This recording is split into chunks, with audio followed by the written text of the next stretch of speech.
The sun beat down mercilessly as Felicity Zimmerman clutched her infant daughter to her chest, her cracked lips trembling with each labored breath. 3 days ago, she'd been thrown from the stagecoach by her husband's business partner, the man who had murdered her beloved James and stolen everything they owned. Now she wandered the Arizona desert of 1878, her water gone, her hope fading with each step across the scorching sand. "Hold on, my sweet Lily," she whispered to the 6-month-old baby whimpering against her breast. "God hasn't forgotten us." But as the words left her parched mouth, Felicity's knees buckled beneath her, sending her crumpling to the hot sand. She curled her body around Lily, shielding her from the relentless sun with the last of her strength. In the distance, a figure appeared like a mirage, a lone rider atop a chestnut stallion. Felicity blinked, certain her mind was playing cruel tricks. But the thundering hoofbeats grew louder until they stopped beside her. Through bleary eyes, she saw a man dismount, his face shadowed by a wide-brimmed hat. "Madam," his voice was deep, concerned. "Good Lord, what happened to you?" Thomas Yates had been tracking cattle rustlers for 2 days when he spotted what looked like a bundle of rags in the distance. As he drew closer, his heart nearly stopped at the sight of a woman and baby lying motionless in the desert heat. He knelt beside them, gently touching the woman's shoulder. "Water," she rasped, her eyes fluttering open to reveal striking blue irises rimmed with desperation. "Please, my baby." Thomas didn't hesitate. He uncorked his canteen, his last water for miles, and carefully tipped a small amount between the woman's cracked lips. Then, with practiced gentleness that belied his rough exterior, he dripped precious droplets into the infant's mouth. "That's all I can give right now," he said, glancing worriedly at his nearly empty canteen. "But there's a creek about 3 miles from here. Can you ride?" Felicity struggled to sit up, clutching her daughter. I think so." Thomas helped her onto his horse, mounting behind her and cradling both mother and child against his chest as they rode toward salvation. The woman's body felt frail against his, but there was a stubborn strength in how she held her baby that struck something deep inside him. "Name's Thomas Yates," he said, steering his horse toward the shelter of a rocky outcropping. "Ranch hand at the Double Creek spread north of here." "Felicity Zimmerman," she whispered. "And this is Lily." Thomas nodded, his jaw tightening as he wondered what kind of monster would leave a woman and baby to die in the desert, but those questions could wait. First, he needed to get them to safety. The creek was where he remembered, though diminished from the summer heat. Thomas helped Felicity dismount, supporting her weight as her legs threatened to give way beneath her. He guided her to sit beneath a cottonwood tree while he filled his canteen. "Small sips," he cautioned as he returned, handing her the water. "Too much too fast could make you sick." Felicity nodded gratefully, taking careful sips before moistening a cloth to wipe Lily's face. The baby stirred, whimpering, and Thomas noticed how Felicity's dress hung loosely on her frame. "When's the last time you ate, Mrs. Zimmerman?" Felicity hesitated. "Yesterday morning, some berries I found." Thomas dug into his saddlebag, producing jerky and hardtack. "It ain't much, but it'll keep you going until we reach town." As Felicity ate slowly, Thomas built a small fire, preparing coffee. Night would fall soon, and the desert temperatures would plummet. He couldn't risk moving them further today. The woman was clearly exhausted, and the baby needed rest. "We'll camp here tonight," he decided. "Morning will be soon enough to head to Saguaro Springs. It's a small town, but they've got a doctor." Felicity's eyes filled with tears. "I don't know how to thank you, Mr. Yates. You've saved our lives." Thomas shook his head. Any decent man would have done the same. He paused, hesitating. "If you don't mind me asking, how'd you end up out here alone?" The pain that crossed her face made him regret the question immediately. "My husband James and I were traveling to California with his business partner, Victor Holloway," she began, her voice barely audible above the crackling fire. "We'd sold our shop in St. Louis, everything we owned. James trusted Victor." Her voice broke. 2 nights ago, Victor shot James while he slept, said he wanted the money, and she clutched Lily tighter. "He wanted me." Thomas's hand instinctively moved to the revolver at his hip. "I refused," Felicity continued. "He beat me, but I fought back. When the stagecoach stopped for water yesterday morning, I managed to escape with Lily. Victor fired at us but couldn't leave the strongbox with the money. He shouted that the desert would finish us anyway. A tear slid down her cheek, and it nearly did. Thomas's expression darkened. Which way was the stagecoach headed? West, toward Tucson, I think. He nodded slowly. The sheriff in Saguaro Springs is a good man. He'll help you. Felicity looked down at her sleeping daughter. I have nothing left, Mr. Yates. No money, no home. You've got your life and your child, Thomas said firmly, and right now that's enough to worry about. As night fell, Thomas removed his coat and draped it over Felicity and Lily. He kept watch, stoking the fire periodically, his mind turning over the woman's story. He'd seen plenty of cruelty in his 30 years, especially during his time with the cavalry after the war, but abandoning a mother and infant in the desert ranked among the worst. The night passed quietly. Thomas dozed intermittently, always with one eye open. Before dawn, he was awakened by Lily's soft cries. In the dim firelight, he watched as Felicity soothed her daughter, singing a gentle lullaby that reminded him of his own mother, long gone now. Sorry if she woke you, Felicity whispered when she noticed his gaze. I was half awake anyway, he replied, adding wood to the dying embers. You have a nice singing voice. A faint blush colored her cheeks. My mother taught me those songs. I sing them to Lily every night. She's a beautiful child, Thomas observed, noting the baby's dark curls and bright eyes so like her mother's. She has her father's smile, Felicity said softly, pain flashing across her face. Thomas busied himself preparing coffee, giving her a moment with her memories. By the time the sun broke over the horizon, they were ready to travel. Felicity seemed stronger after food and rest, though still fragile. It's about 4 hours to town, Thomas explained as he helped her onto his horse. We'll take it slow.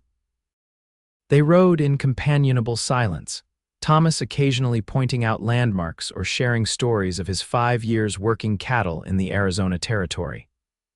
He'd come west after the war, seeking open spaces and simple work after the horrors he'd witnessed on the battlefield. Were you at Gettysburg? Felicity asked when he mentioned his service. Yes, madam, Union cavalry. My father fought there too. He never came home. Thomas nodded solemnly. Many good men didn't. By mid-morning, the outline of Saguaro Springs appeared in the distance, a collection of wooden buildings shimmering in the heat. Thomas felt Felicity tense against him. What happens when we reach town? She asked quietly. First, we see the doctor, Thomas replied. Then we talk to Sheriff Morgan about what happened to your husband. And after that, the uncertainty in her voice tugged at him. One step at a time, Mrs. Zimmerman. Dr. Samuel Peterson's office was their first stop in Saguaro Springs. The elderly physician examined Felicity and Lily thoroughly, declaring the baby remarkably unharmed, but Felicity severely dehydrated with some concerning bruises that matched her story of assault. You're lucky this cowboy found you when he did, doctor. Peterson said, glancing at Thomas, who stood awkwardly by the door. Another day out there. He let the sentence hang unfinished while the doctor tended to Felicity. Thomas slipped out to find Sheriff Morgan. The lawman listened gravely to the story, making notes in a small book. Holloway, you say? There have been telegrams about a man by that name, suspected of robbery and murder in Missouri. Sheriff Morgan rubbed his graying mustache. I'll send wires to the authorities in Tucson. If he's still in the territory, we'll find him. What about Mrs. Zimmerman and her child? Thomas asked. The sheriff sighed. Town doesn't have much in the way of charity, Yates. There's a boarding house, but she'd need money for that. Thomas's hand moved to the leather pouch at his belt. 3 months' wages sat inside money he'd planned to use for new boots and supplies before winter. I'll take care of it, he said firmly. When he returned to the doctor's office, Felicity was sitting up, color returning to her cheeks. Lily played contentedly on her lap, grasping at a wooden spoon the doctor had given her. Sheriff's sending wires about Holloway, Thomas informed her. And I've arranged a room for you at Mrs. Abernathy's boarding house. It's clean and respectable. Felicity's eyes widened. Mr. Yates, I can't accept. It's just until you get on your feet, he interrupted. Consider it a loan if that makes you feel better. Dr. Peterson smiled approvingly.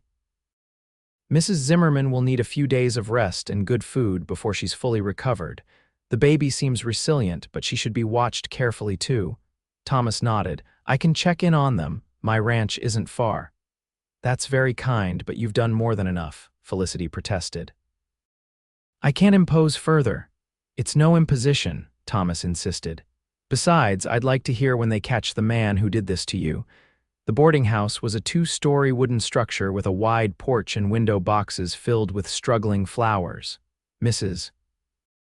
Abernathy, a stout widow with sharp eyes and a kind smile, welcomed Felicity and Lily warmly after Thomas explained their situation, or a version of it that maintained Felicity's dignity. The poor dear, Mrs. Abernathy clucked, leading them to a small but clean room on the second floor. And with a baby too, you'll take your meals with us, of course. Nothing builds strength like good cooking. Once they were settled, Thomas prepared to depart. I need to get back to the ranch, he explained, suddenly uncomfortable under Felicity's grateful gaze. My boss expects me back by sundown. Mr. Yates, Felicity said, catching his sleeve as he turned to leave. I don't know how I'll ever repay your kindness. Thomas shifted, his hat in his hands. No need for repayment, just get yourself and that little one healthy again. Will you visit? The question seemed to surprise her as much as him. I mean, if you're in town, Lily would like to see you again, I'm sure. Thomas found himself nodding. I'll be by in a few days to check on you both. As he rode back to the Double Creek Ranch, Thomas couldn't shake the image of Felicity's face from his mind. There was something about her strength and vulnerability that resonated with him. He'd been alone since returning from the war, focused on work and little else.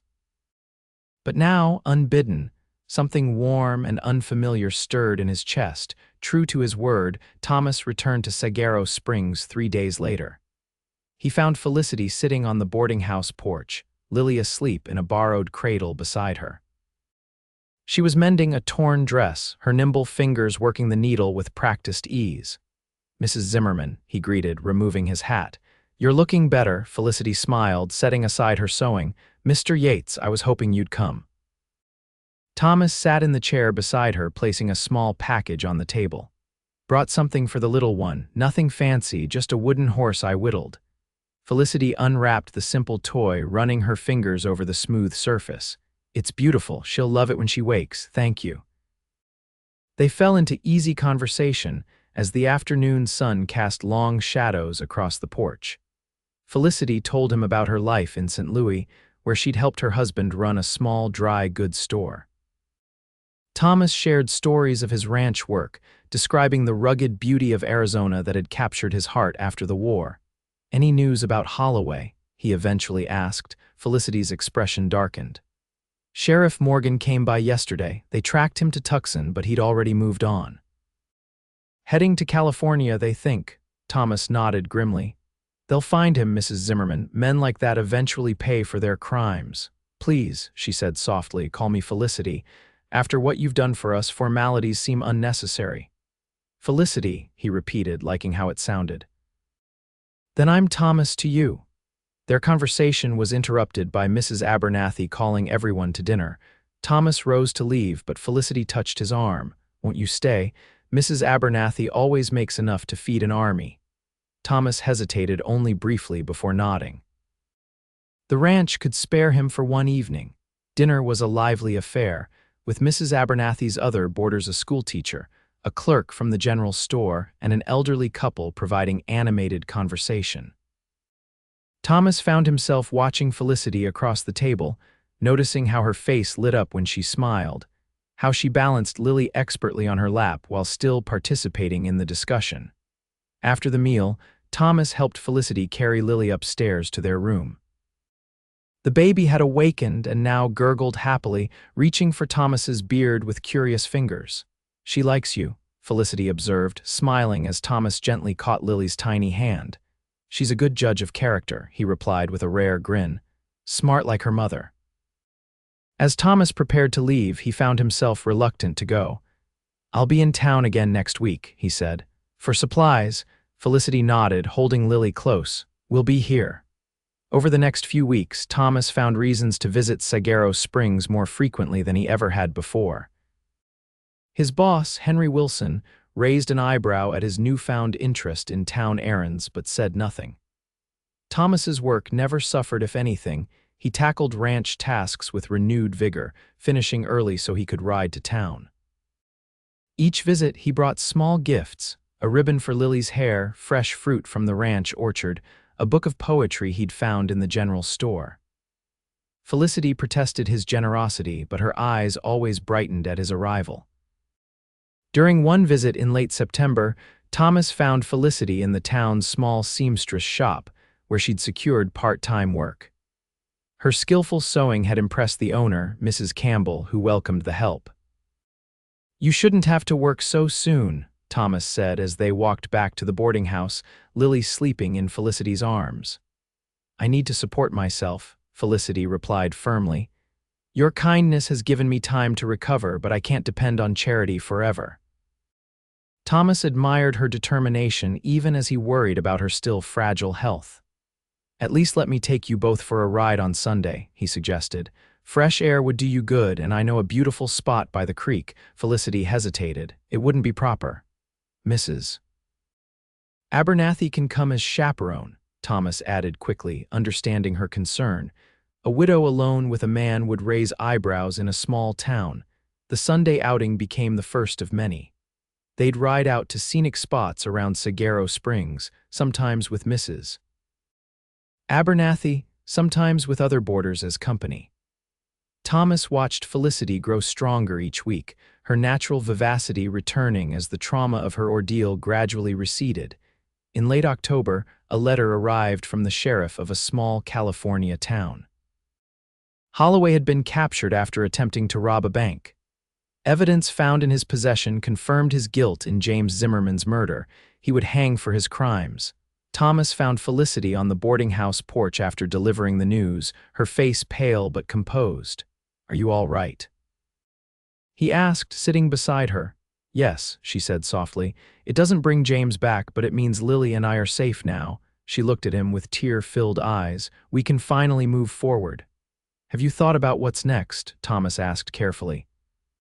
He'd been turning an idea over in his mind for weeks, but hadn't found the courage to voice it. Felicity sighed. "Mrs. Campbell has offered me more hours at the shop. If I'm careful with money, Lily and I can manage here. It's a good town for a child." Thomas nodded, staring at his hands. "I've been thinking," he began hesitantly. "The Double Creek is a good spread. Mr. Wilson's getting older, looking to take on a partner eventually. I've saved some money these past years." Felicity looked at him, confusion in her eyes. "What I mean to say is," Thomas continued, his heart pounding, "I care for you, Felicity, for you and Lily both, more than I thought possible." Felicity's breath caught. "Thomas, I'm not trying to replace your husband," he hurried to add. "I know you loved him. But maybe in time you could consider a new life, with me." Silence stretched between them, broken only by the distant sound of a piano from the saloon down the street. "I don't expect an answer now," Thomas said, rising abruptly. "It's too soon, I know that. Just think about it." Before she could respond, he placed his hat on his head and strode away, cursing himself for speaking too soon, for possibly ruining the friendship they'd built. Thomas stayed away from town for 2 weeks, throwing himself into ranch work. Each night he lay awake, replaying his clumsy proposal, imagining all the ways Felicity might refuse him.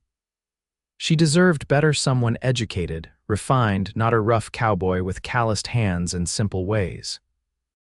When he finally rode into Saguaro Springs again, it was necessity that drove him. The ranch needed supplies, and he couldn't avoid town forever. He completed his errands quickly, planning to leave without seeing Felicity when a small voice called his name. "Thomas," he turned to see Mrs. Abernathy hurrying toward him, her face flushed with exertion. "Thank goodness I found you," she panted. "It's Felicity. She's been asking for you. She's ill." Thomas's heart lurched. "What happened?" "Fever. Started 3 days ago. The doctor's been by, says it's influenza. Lily's staying with me to keep her from getting sick too." Thomas didn't hesitate. He secured his horse and followed Mrs. Abernathy to the boarding house, taking the stairs 2 at a time. Felicity lay in her bed, her skin pallid except for 2 bright spots of color on her cheeks. Her eyes, usually so vivid, were glassy with fever. "Thomas," she whispered as he entered the room. "You came back." He moved to her side, taking her hot hand in his. "Of course I came back. I'm sorry I stayed away." "No," she murmured. "I understand why you did. I didn't answer you." "Shh," he soothed. "Don't worry about that now. You need to rest." Dr. Peterson arrived shortly after, looking grave as he examined Felicity. "The fever's not breaking," he told Thomas privately. "She's young and was recovering her strength, but this influenza strain is virulent. Several in town have succumbed already." Thomas's throat tightened. "What can I do?" "Keep her cool, make sure she drinks water. The next day or two will determine her course." Thomas sent word to the ranch that he wouldn't return, then settled into a chair beside Felicity's bed. Throughout the night, he bathed her forehead with cool cloths, helped her sip water, and spoke softly of spring on the range, of wildflowers and clear skies, anything to keep her tethered to life. "Lily," she murmured during a moment of clarity. "Is she safe?" "She's fine," Thomas assured her. "Mrs. Abernathy is caring for her. She misses her mama, but she's healthy and well." "If I don't," Felicity began, her voice breaking. "Don't talk that way," Thomas interrupted firmly. "You're going to recover." "But if I don't," she persisted, gripping his hand with surprising strength, "promise me you'll make sure she's cared for." Thomas swallowed hard. "I promise, but it won't come to that." For 2 days, Felicity hovered between life and death. Thomas left her side only briefly, to check on Lily and assure the baby that her mother would return to her soon. The little girl seemed to recognize him, reaching for his fingers and offering a toothless smile that broke his heart. On the 3rd night, Felicity's fever finally broke. Thomas, dozing in his chair, awakened to find her watching him, her eyes clear for the first time in days. "You stayed," she whispered, relief flooded through him. "Always." As Felicity recovered her strength, Thomas continued to visit daily, often bringing Lily for short periods. The baby's presence seemed to accelerate her mother's healing, and by mid-November, Felicity was able to return to her work at the seamstress shop, though only for half-days initially. One crisp afternoon, Thomas arrived at the boarding house to find Felicity bundled against the cold, waiting for him on the porch. Lily, now crawling energetically, played on a blanket at her feet. "I thought we might take a short walk," Felicity suggested. "Doctor Peterson says fresh air will help rebuild my strength." They strolled through town, Lily secure in Thomas's arms. As they reached the small church at the edge of Saguaro Springs, Felicity stopped. "I never answered your question," she said quietly. "The one you asked before I fell ill." Thomas's heart quickened. "You don't have to, I want to," she interrupted gently. "These past months have been the most difficult of my life, losing James, nearly dying in the desert, starting over with nothing." She took a deep breath. "But they've also brought unexpected blessings. Meeting you, Thomas Yates, has been the greatest of those blessings."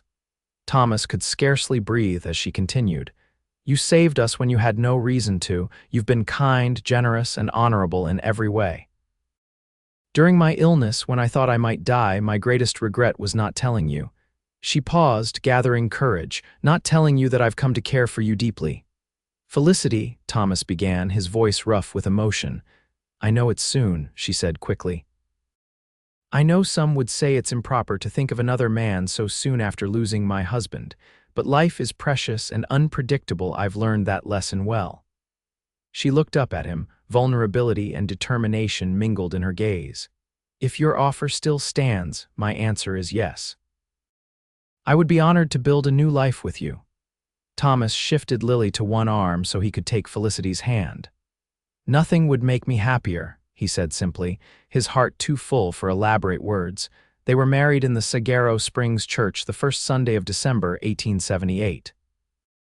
The ceremony was small. The ranch hands from Double Creek, Mrs. Abernathy and her boarders, a few townspeople who had come to know and respect Felicity.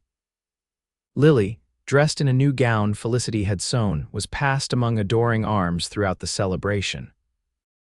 Thomas had prepared a surprise for his new wife, a small but sturdy cabin on the Double Creek land, not far from the main ranch house.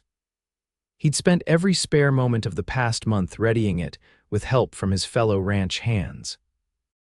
"It's not grand," he apologized as he carried her across the threshold, Lily in Felicity's arms. "But it's ours." Felicity's eyes shone as she took in the simple furnishings, the colorful quilt on the bed, the cradle by the fireplace that Thomas had crafted himself. "It's perfect," she whispered, kissing him softly. "Our home." Life settled into a rhythm for the new family.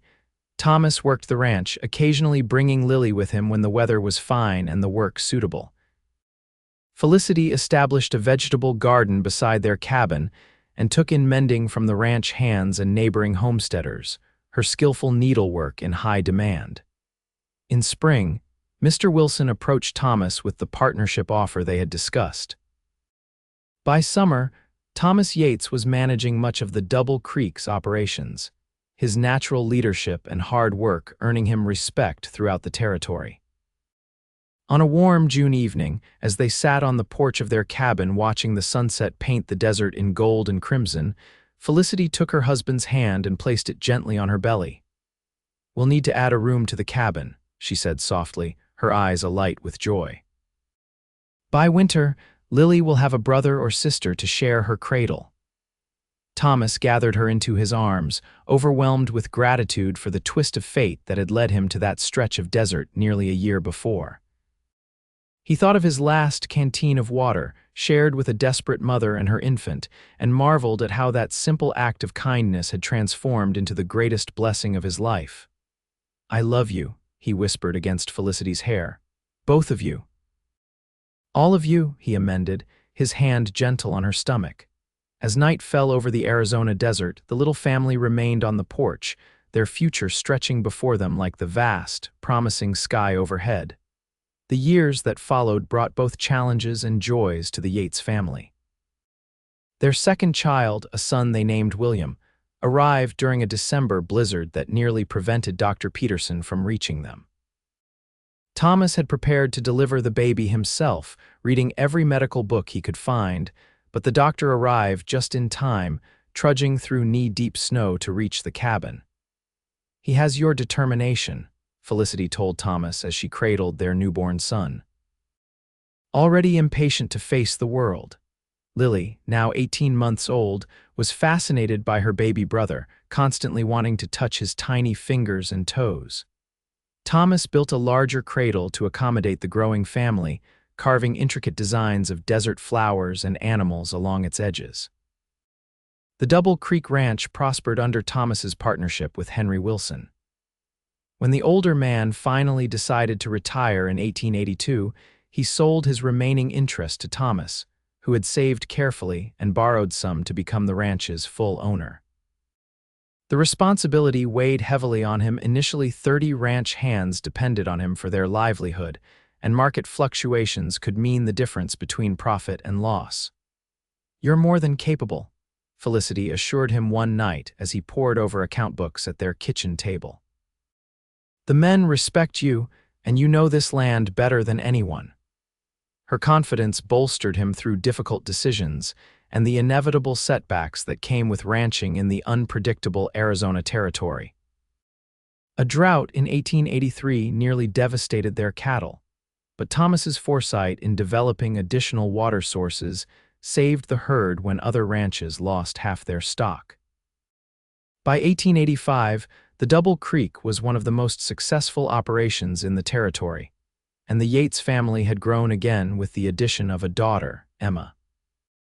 Their cabin had expanded into a proper ranch house, with a wide porch where Felicity served lemonade to visitors and watched her children play. Lily, now 7, was the spitting image of her mother, with the same determined blue eyes and gentle spirit.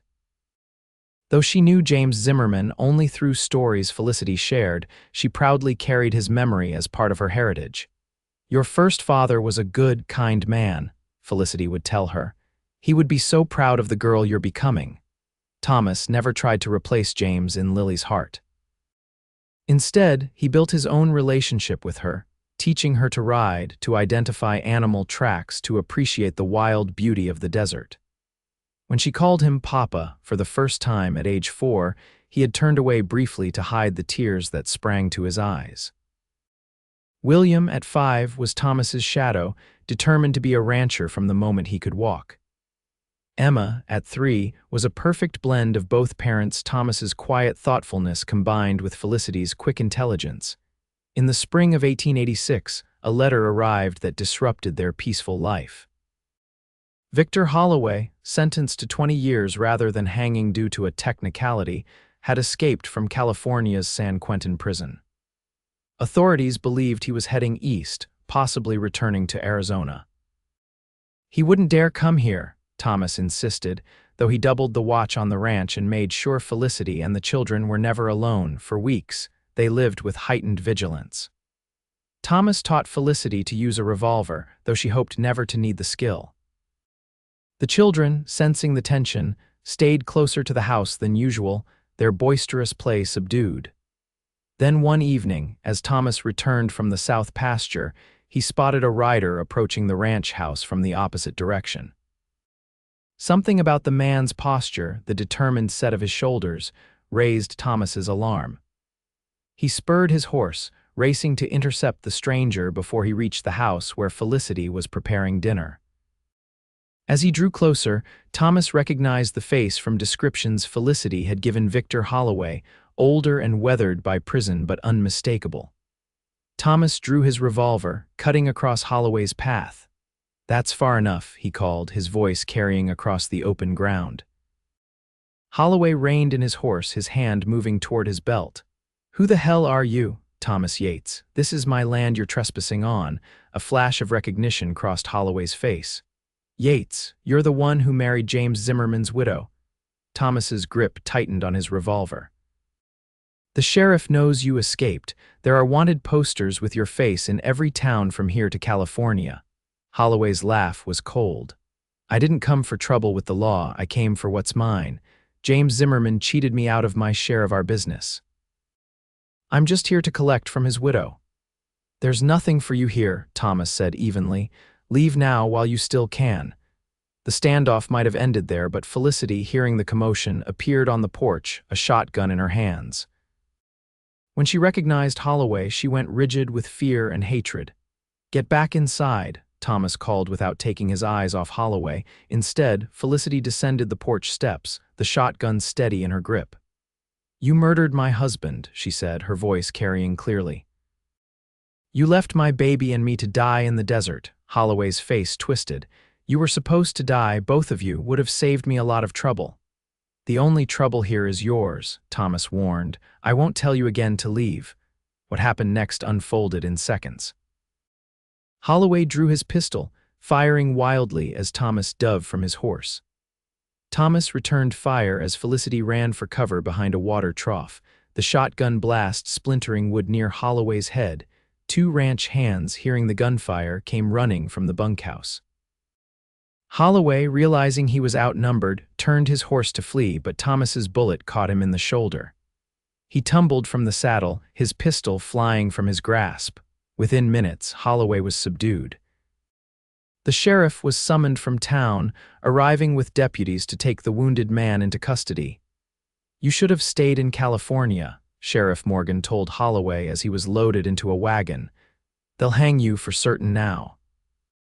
After the lawman departed, Thomas pulled Felicity into his arms, his heart still racing. "Are you all right?" She nodded against his chest. "I never thought I'd see his face again." She pulled back slightly, her expression fierce. "I wasn't afraid this time, Thomas. I wasn't the same desperate woman he abandoned in the desert." Thomas brushed a strand of hair from her face. "No, you certainly weren't. You're the bravest person I know, Felicity Yates." That night, after checking on their sleeping children, Thomas and Felicity sat on their porch beneath a canopy of stars, hands intertwined. "It feels like we've closed a chapter," Felicity said softly. "Like James can truly rest now." Thomas nodded. "Holloway will face justice. This time, there won't be any technicalities to save him." They received confirmation 2 months later that Victor Holloway had been hanged for his crimes, including the murder of James Zimmerman and the attempted murders of Felicity and Lily. The letter from the California authorities included something unexpected: a bank draft for $500, recovered from Holloway's possessions and identified as part of the money he had stolen from the Zimmermans. What should we do with it? Thomas asked as they sat at their kitchen table, staring at the unexpected windfall. Felicity thought for a moment. I'd like to set it aside for Lily's education. James always wanted his children to have opportunities he didn't. Thomas agreed, and when Lily turned 18 in 1895, the money along with additional savings Thomas and Felicity had added over the years allowed her to attend a women's college in California, where she studied to become a teacher. The turn of the century brought new changes to the Yates family and the Arizona Territory. The railroad had transformed commerce, making it easier to ship cattle to eastern markets. The Double Creek expanded, with Thomas purchasing adjacent lands when possible. William, now 21, became his father's formal partner in the business, bringing fresh ideas about breeding stock and range management. Emma, at 19, had inherited her mother's skill with a needle and opened a dress shop in the growing town of Saguaro Springs, which had nearly tripled in size since Thomas had first brought Felicity there. Lily returned from college with not only her teaching certificate, but also a fiancé, a young doctor she had met in San Francisco. They settled in Phoenix, where she taught at a school for girls while he established his medical practice. In 1903, when Arizona's statehood seemed increasingly likely, Thomas was approached about running for the territorial legislature. "Me, a politician," he laughed when the delegation from Saguaro Springs presented the idea. "I'm just a rancher." "You're a respected businessman who knows the territory's needs," the town banker argued. "People trust your judgment, Thomas." Felicity, now in her mid-40s but still as vibrant as the day he'd met her, encouraged him to consider it.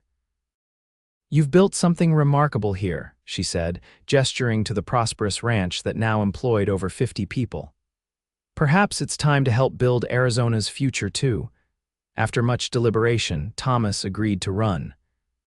The campaign consumed much of 1904, with Felicity at his side at every meeting and rally. When the votes were counted, Thomas Yates became the newest member of the Arizona Territorial Legislature, representing the interests of ranchers, farmers, and small-town business owners as statehood negotiations continued. His first speech in the legislative chamber reflected the values that had guided his life since that fateful day in the desert 26 years earlier. "The true measure of our territory is not its gold mines or cattle herds, but how we care for our most vulnerable citizens. I stand before you today because once, when a woman and child were abandoned to die, someone extended a helping hand. That simple act of humanity changed 3 lives forever. As we build toward statehood, let us remember that such moments of compassion define us more truly than any border or constitution." On their 30th wedding anniversary, in December 1908, Thomas surprised Felicity with a journey to the exact spot in the desert where they had first met. The landscape had changed little, the same vast sky, the same unforgiving sun, the same sense of both danger and beauty that characterized the Arizona wilderness. "I almost rode past you that day," Thomas confessed as they stood together, their horses grazing nearby. "I thought you were just a mirage or abandoned luggage." Felicity squeezed his hand. "But you didn't. You stopped. You shared your last water with a stranger." Thomas pulled her close. "Best decision I ever made. God sent you to us," Felicity said softly. "I've always believed that." Thomas nodded, thinking of all the coincidences and choices that had led to that moment, his decision to track rustlers alone, the direction he'd chosen to ride, the timing that placed him in that precise location when Felicity and Lily needed him most. "Perhaps he did," Thomas agreed. "Or perhaps it was just one man recognizing another's humanity in a harsh land. Either way, I'm grateful beyond words." As they rode back toward the Double Creek, Felicity pointed to a distant ridge. "Look," she said, her voice filled with wonder. A family of pronghorn antelopes stood silhouetted against the setting sun, delicate and resilient, much like the family Thomas and Felicity had built together in this challenging frontier. "Beautiful," Thomas murmured, though his eyes were on his wife, still striking at 53. her face lined with the evidence of both joy and hardship, her blue eyes as bright as the day he'd first seen them. Arizona achieved statehood in 1912. Thomas, who had played a small but meaningful role in the process, stood with Felicity on the Capitol steps in Phoenix as the new state flag was raised for the first time. William and Emma were beside them, along with Lily, her husband, and their 3 children, the newest generation of a family born from a moment of compassion in the desert. That evening, as they celebrated at the governor's reception, an elderly man approached them, leaning heavily on a cane. "Mr. Yates," he said, extending a trembling hand, "you won't remember me, but I was driving the stage coach the day that scoundrel Holloway threw Mrs. Yates and her baby out." Thomas and Felicity exchanged surprised glances. "I've carried the shame of not stopping to help her," the old man continued. "I was too afraid of Holloway's gun when I heard later that you'd found them, that they'd survived." His voice broke. "I just wanted to say thank you for having the courage I lacked." Thomas clasped the man's hand. "The past is past. We all did what we thought necessary at the time." The encounter left them reflective as they returned to their hotel room that night. How differently things might have turned out, Felicity mused as she unpinned her hair. If that stagecoach driver had stopped. If you hadn't come along, if you'd had no water left to share. Thomas shook his head. "I've learned not to question the paths that lead us to where we're meant to be." In the years that followed, Thomas gradually handed more responsibility for the Double Creek to William, though he never fully retired.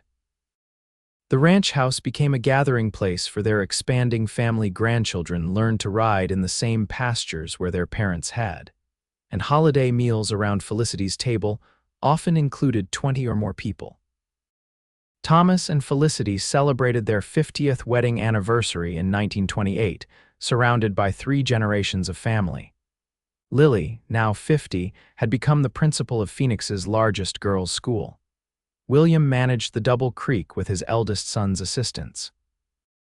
Emma had expanded her dress shop into a successful department store that served customers throughout central Arizona. "Did you ever imagine this?" Felicity asked Thomas as they watched their grandchildren and great-grandchildren playing on the lawn. "That day in the desert, did you ever dream we would build all this?" Thomas shook his head. "I was just trying to get you and Lily to safety. Everything else," he gestured to the gathering before them, "has been an extraordinary gift." That night, as younger family members cleared away the celebration, Thomas and Felicity walked hand in hand to the ridge overlooking their land. The setting sun painted the desert in shades of gold and crimson, much as it had on the evening Thomas had proposed half a century earlier.